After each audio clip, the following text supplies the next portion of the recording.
саламатсыздар ма?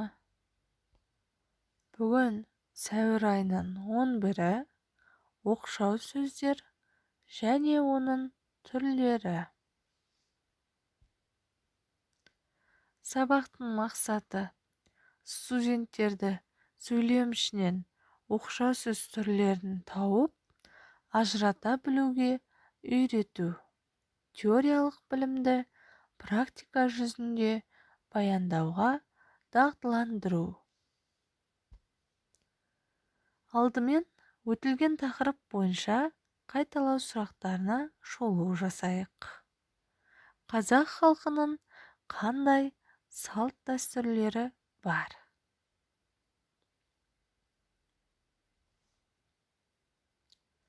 Жауабы: қазақ халқының қырқынан шығару, бесікке салу, сүндет той, тұсау кесу, беташар, күйеу жөнелту, қыз ұзату, шілдехана салт дәстүрлері бар.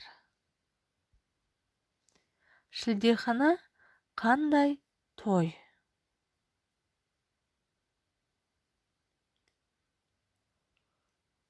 Жауабы: шілдехана шілделік, шілде күзет өмірге келген нәрестенің құрметіне жасалатын той.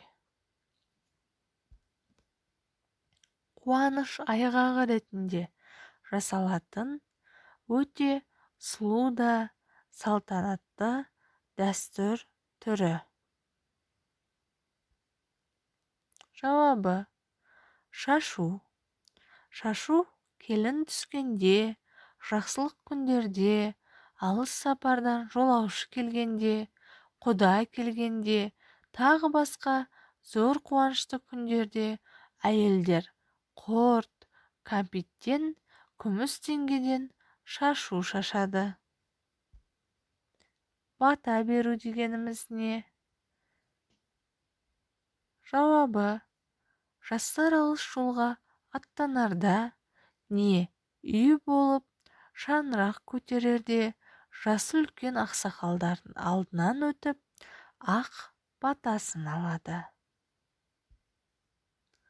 Құда түсу қандай дәстүр?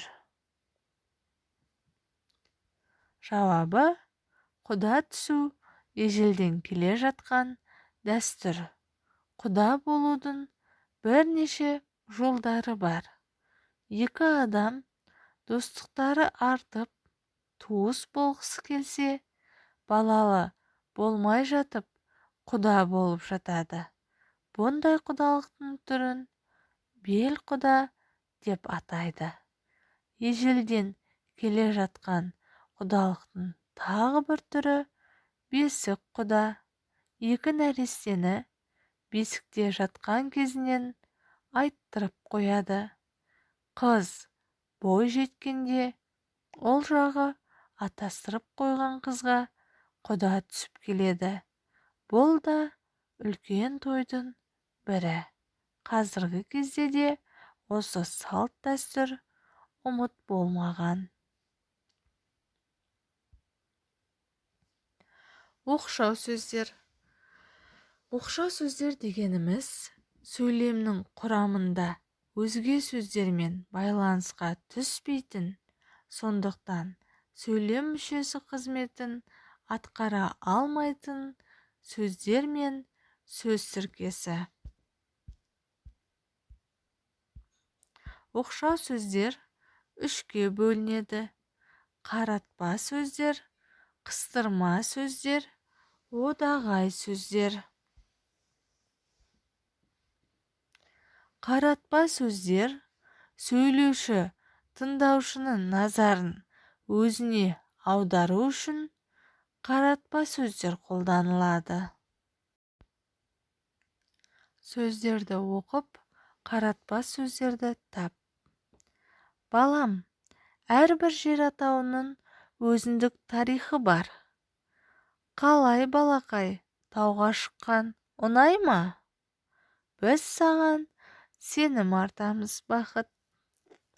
Тезірек жүрейік, қыздар, апай тосып қалды. Мұнда балам, балақай, бақыт, қыздар сөздері қаратпа сөздер болып табылады. Есіне сақта, қаратпа сөз сөйлемнің басында тұрса, одан кейін үтір не леп белгісі қойылады. Леп белгісі қаратпа сөз ерекше сезіммен айтылғанда қойылады. Қаратпа сөз сөйлемнің ортасында тұрса, екі жағынан үтір қойылады. Қаратпа сөз сөйлемнің соңында тұрса, алдынан үтір қойылады. Қыстырма сөздер. Өзі қатысқан сөздерге қыстырмалар сөйлеушінің көзқарасын, күмәнділікті, сенетінділікті, өкінішті, ренішті, сондай-ақ ойдың кімнің тарапынан екендігін білдіру үшін қолданылады. Қыстырма ретінде жұмсалатын сөздер әрине, сөз жоқ, шынында да, мүмкін, сірә, сонымен, сөйтіп, тағы басқа. Мысалы, бәсе, солай болады деп айтып едім ғой. Ол менше тапсырманы орындамай келмейді.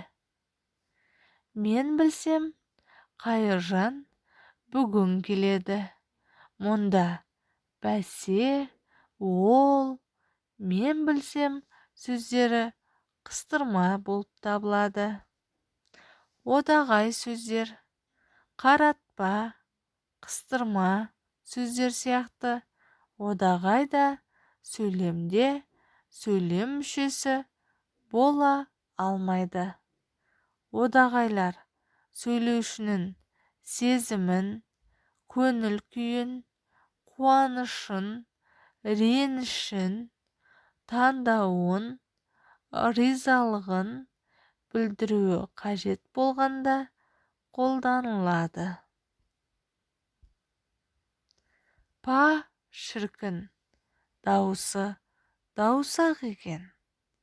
Жұмысты істеген соң осылай істеу керек.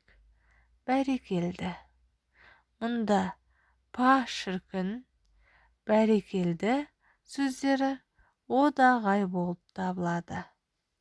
Қазір дәптермен жұмыс, мұнда берілген мысалдарды көшіріп жазып, оқшау сөздердің түрлеріне ажыратамыз.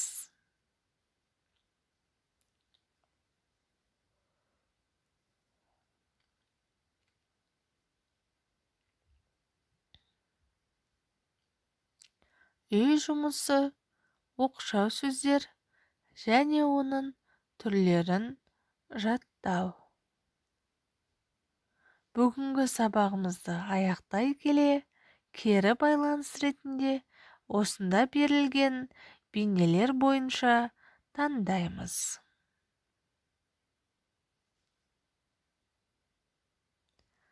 Осымен сабағымыз аяқталды. Назарларыңызға рахмет.